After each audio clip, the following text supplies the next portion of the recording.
nih pertanyaannya itu. Ini ya, KPI ya. Kan simpel jawabannya, ini nggak boleh panjang. Iya. Karena kalau kita panjang berarti kita ngawang. Setelah Mas Barus atau Mas Deni bercerita atau saling membantu untuk membuat menjadi nomor satu dari positioning, revenue, support, enabler, treat, dan mitigation. Kan pertanyaan simpel, kasih tahu nggak kami agen itu dalam 5 tahun, 10 tahun, dan 15 tahun itu akan seperti apa? Oke Pak, kita bagi 3 fase ya. Kita fokus kepada 6 item pengelolaan, yaitu positioning kita di mana, revenue seperti apa, support seperti apa, enabler seperti apa, treatnya seperti apa, mitigasi seperti apa. Untuk 5 tahun pertama akan fokus pada kolaborasi. Kolaborasi itu apa sih? Akuisisi, selesai.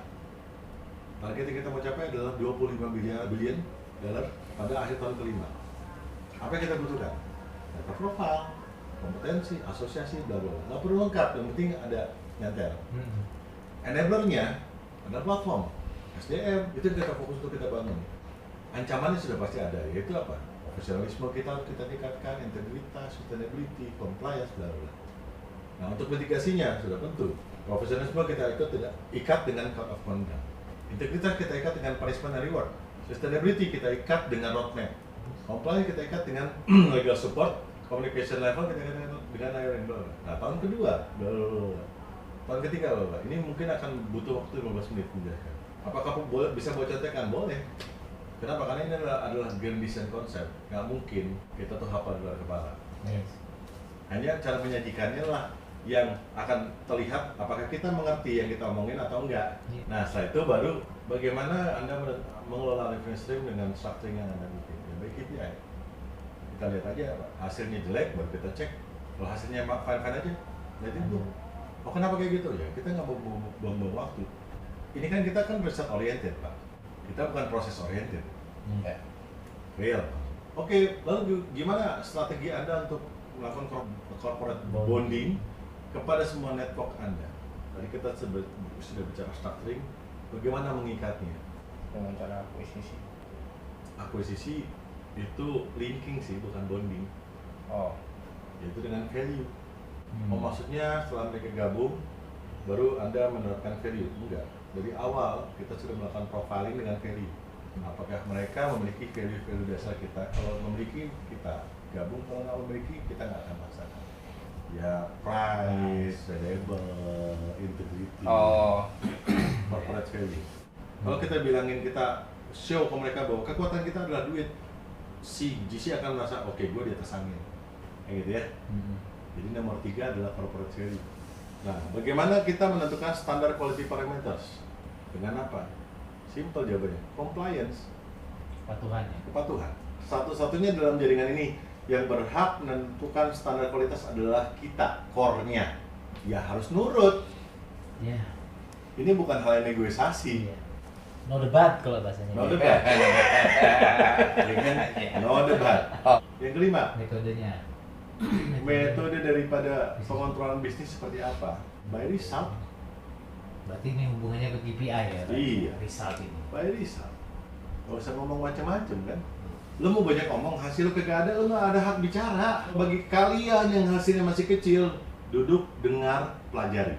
Yang berhak bicara adalah para jawara. Itu layering, Mas. Dan itu akan kita lakukan pada saat setiap kali gathering.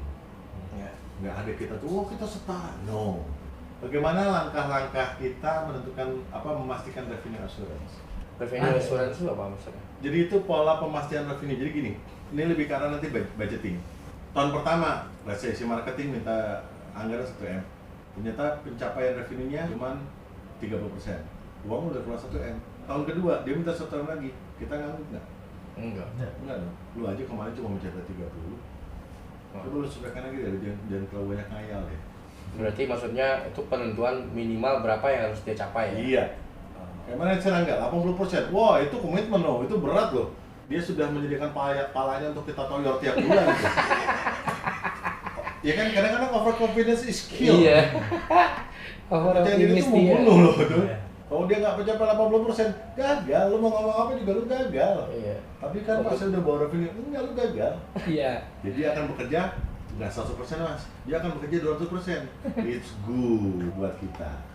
Ketika bisnis sudah kita kontrol revenue achievement-nya, bagaimana memastikan sustainability plan? Jadi sustainability plan ini adalah rencana-rencana dari mitigasi risiko yang sudah kita gambarkan di sini agar tidak terjadi. Apa? Triggernya ketika nomor 6 tadi, ketika kita mencapai minimum achievement. Berarti plan B, plan C sudah siap untuk dijalankan. Jangan kita harus meeting berkepanjangan, enggak. Nah, bagaimana kita memilih plan itu dan kapan plan itu mulai kita jalankan? Nggak perlu kita baru di meeting, nggak praktis. 40% terjadi plan B. Nggak usah meeting lagi. Nggak usah meeting lagi. Tapi sustainability plan selalu menimbulkan korban, selalu, dan harus korbannya adalah tergesernya atau terlemparnya PIC-nya. Gitu dong? Jadi kita masih belum jalan aja nih. Tapi ketika bisnis itu jalan, kita nih akan segera merasakan seperti yang Pak Preki bilang, gue tuh nggak takut kehilangan miliaran. Tiap hari gue pasti kehilangan miliaran. Yang bikin gue nggak bisa tidur adalah apa? Kehilangan potensi bisnis. Ketidakmampuan tim kita dalam mendeliver networking yang diterkorban apa? Cuma uang doang. Bisnis, roadmap, panjang efeknya. Karena itu bedanya isu dengan excuse. Isu itu dikembangkan atau didiskusikan oleh CPIC ketika waktu belum berakhir. Ya, kita punya target. Oke, dalam 3 bulan kamu targetnya ini ya. Dalam minggu pertama, minggu kedua dia kasih isu. Pak, oke, ini kita ada isu di sini nih. Mitigasi, Pak. Ini gimana? Itu nggak masalah. Tapi ketika 3 bulan, Rangga, kamu nggak tercapai. Kita nggak ngomong kenapa lagi. Udah lewat waktu ngomong kenapa ini. Itu namanya excuse, alasan. Ya, ada resource yang tidak bisa kita kembalikan. Kalau uang bisa kita cari lagi. Waktu itu. Bagaimana kita melakukan sustainability plan adalah jawabannya dengan roadmap. Artinya plan B, plan C, plan D itu memang sudah kita desain dari awal, bukan reaktif. Nah, untuk menentukan sustainability plan ini tentunya ini akan ada 3 hukum: terdekat, tercepat, dan termurah. Jangan kita sekarang sedang melakukan A, kita punya backup plan-nya Z. Mahal, Mas, karena expand kita di A sudah terlanjur keluar. Kalau kita Z kan berarti kita keluar lagi dari nol. Bagaimana roadmap kita? Yaitu terdekat, tercepat, termurah. Kalau gratis nggak mungkin ada. Perubahan rencana itu pasti menimbulkan cost. Makanya itu harus memakan korban.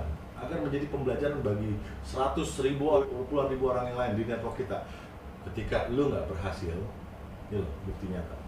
Dan percayalah, pedang kita sangat tajam untuk menebas pala kalian. Paham ya? Kenapa terdekat? Tercepat, mana yang tercepat tereksekusi? Karena udahlah kita rugi duit, jangan kita rugi waktu juga. Termurah ya, kita bikin cost yang terjadi ini jangan kita kayak memulai bisnis dari nol. Nah, bridging skenario pilas. Bagaimana sih menjembatani skenario jembatan antara sustainability yang kita lakukan? Jadi yang terdekat, tercepat, dan termurahnya adalah sebenarnya jawaban nomor 8. Jadi CFC, istilahnya kondisional, Mas. Closest, fastest, cheapest. Nah, ketika kita melakukan bridging skenario, bagaimana sih kita menentukan level ekstensi? Sejauh apa? Bagaimana kita menentukan parameter satu lini bisnis ini bisa kita tarik sampai sejauh mana? Itu kan level of extension. Kita bicara per pilar. Pilar logistik kita tarik sampai sejauh mana? Pilar digital kita tarik sampai sejauh mana? Pilar keuangan kita tarik sampai sejauh mana? Bagaimana levelnya? Kita kembali ke contoh yang samping ini. By stage, dengan tahapan 5 tahun pertama, 5 tahun kedua, dan 5 tahun ketiga. Yes. Ini level keberapa? Level pertama. Berarti kita tahapan pertama. Karena nanti pelaksanaannya, Mas, 3 pilar ini ada yang level kedua udah terjadi di tahun pertama, di tahap pertama loh. Kalau nggak kita punya faktor kontrol susah kita. Oke?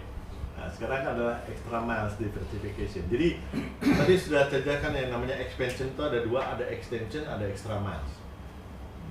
Extension adalah di jalur yang sama, extra miles adalah diversifikasi, hal baru. Bagaimana kita menentukan extra mile diversification kita? Batasannya apa sih? Kalau wide itu selebar apa, kalau deep itu sedalam apa? Betul. Kalau deep by stage, kalau extra mile wide. Kita nambah channel revenue stream. Apa dasar keputusan kita?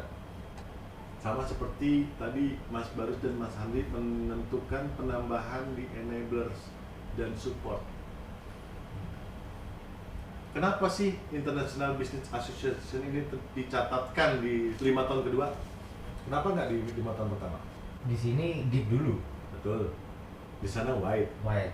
Nah, kenapa kita baru mencatatkan International Business Association, International Business Community, dan International Trade Center itu pada saat white?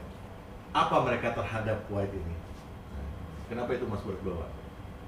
Karena itu yang menunjang perjalanan ke sana. Nah, menunjang by needs.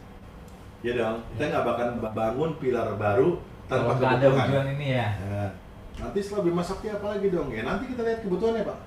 Kalian sudah bisa tahu bank mana? Belum tahu bank mana yang akan jadi anchoring kita. Nanti kita lihat kebutuhannya. Data profile, kompetensi, asosiasi, itu terus muter cycling kan. Ya. Jadi ketika nanti mas-mas menjalankan nomor 1 ini dengan sistematis, dia akan ngacak nomor 2 sampai 10. Kenapa? Ketika nanti sini yang nomor 1 sudah dijelaskan, dia akan melihat penguasaan, bukan pemahaman lagi, tapi Penguasaan penguasaan. konsepnya ya. Nah, kan itu mas bedanya antara core dengan network. Iya. Network itu by profile. Iya. Lu cocok, ikut, nggak cocok, buang. Kalau network kan, kalau core ini kan kita development mas. Iya. Nah itulah core, development yang terjadi, bukan profiling. Yang penting kita tahu, oh kompetensi Mas Baru di sini, kompetensi Mas Andi di sini, kompetensi saya di sini, ya udah kita aliansi. Iya. Makanya kan tadinya kan the business, synergizing your business, saya ganti alliancing your business. Nah, si GC memprofiling kita, kita pun sudah memprofiling GC. Makanya dengan cara gini, gimana bisa Anda yakin gini ya? Itu kan tugasnya Bapak. Kita kan berbagi peran di sini, Bos. Kita ketemu kan karena kita menjadi mimpi yang sama. Nah, artinya apa, Mas? Artinya level Pak Franky ketika melihat kita sebagai mitra, ya wajar dong kita berbagi peran. Ya, mitra soalnya. Karena mitra. Tapi kan kita sampaikan dengan elegan. Bapak believe nggak kepada kami untuk membangun apa yang Bapak inginkan? Ya, saya believe maka saya ketemu Anda. Kan gitu gini. Oke, boleh nggak saya klarifikasi atau validasi terhadap kebutuhan Bapak? Bapak butuh valuasi kan? Ya, kami punya network. Bapak punya konsorsium investor, kami punya konsorsium pelaksana bisnis. Ayo kita bangun bareng. Untuk itu makanya kita berbagi tugas. Mana yang di luar jangkauan kami, ya itu partnya Bapak. Mana yang di luar jangkauan Bapak, yaitu detail operation, culture, structuring, itu partnya kami. Bahwa ini adalah mimpi yang kita sepakati bersama-sama. Elegan, tanpa harus ngondek. Nah kalau dilihat dari sini, apakah kita bicara teknis? Enggak. Jauh. Duit pun enggak. Duit pun enggak. Iya. Kita harus menunjukkan kita nggak pusing duit, Bos. Lu masuk, Mbak, syukur. Lu nggak masuk, nggak apa-apa. Tapi mental kita kan gitu. Kalau nggak Anda yang ngambil kesempatan ini, yang lain akan ambil. Tapi umpama pertanyaan itu disampaikan, oh, untuk mendevelop ini semua, Ha-ha. butuh duit berapa kamu gitu, misalkan. Misal. Jawaban kita gini, Pak, kita ini sudah jalan loh. Bapak mau main uang berapa di sini? Karena itu jebakan, kamu butuh berapa? Kalau kita jawab, berarti memang kita belum jalan. Iya. Saya aja ditanya kayak gitu. Jadi lu, Ri, butuh duit berapa? Buat jalan, buat ngebangun ini semua. Lu aman, mau muter duit berapa? Speed kita sesuaikan, layering kita yang kita sesuaikan. Lu mau gain berapa di sini? Gue pengen punya putaran duit 440 triliun dolar sih. Oke, stagingnya mau kayak gimana? Profiling. Jangan kita terjebak menjadi narasumber. Loh kenapa sih kalian bisa yakin? Ya Pak, data ASEAN Nielsen itu 220 triliun dolar Pak, logistik bisnis di Indonesia. Ini belum bicara tentang potensi commerce loh, perdagangan.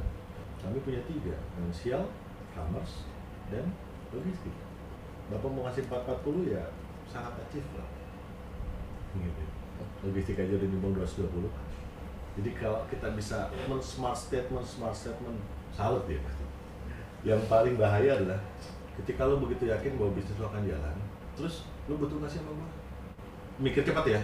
Kalau gue bilang butuh, ya kebablasan. Ya. Kalau gue bilang nggak butuh, Ya, butuh. Ya. Kayak gitu. Kita ini kan bicara bisnis ya. Yang masing-masing kita udah ngeliat nih potensinya kayak gimana. Tapi saya yakin namanya bisnis kita pasti pengen ambil kesempatan dari potensi ini. Nah, artinya kita ganti kata butuh dengan keinginan dia. Lo ingin nggak di sini? Nah makanya kalem aja, data tadi kita poker face aja, buka data ini.